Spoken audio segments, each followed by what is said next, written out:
a number between 1 and 28. I'm gonna let Lamine do it. 25.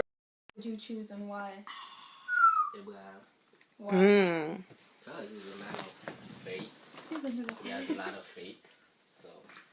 What belongs to your friend, it also belongs to you. So I feel like it's okay to do that. Okay, as long as you're friends. Can I answer that quick? No. To steal. Oh my gosh.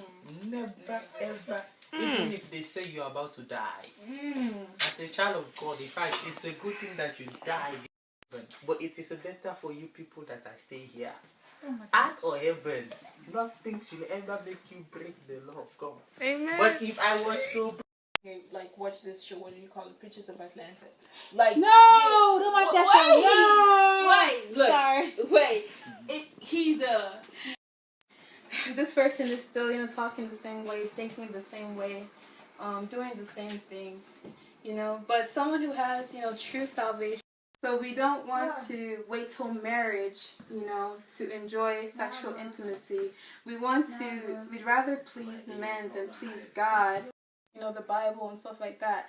But, the people who are actually Christian were plotting to kill him. They wanted to, as sad as this may be, but I feel like Christians may even have a false sense of salvation.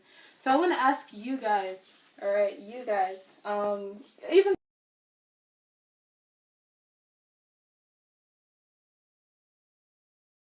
everything contrary to the word of God. You know what it means to be saved? It says you accept Jesus as your Lord and Savior. Like when you accept Lord and your Savior, it's like they tell you what to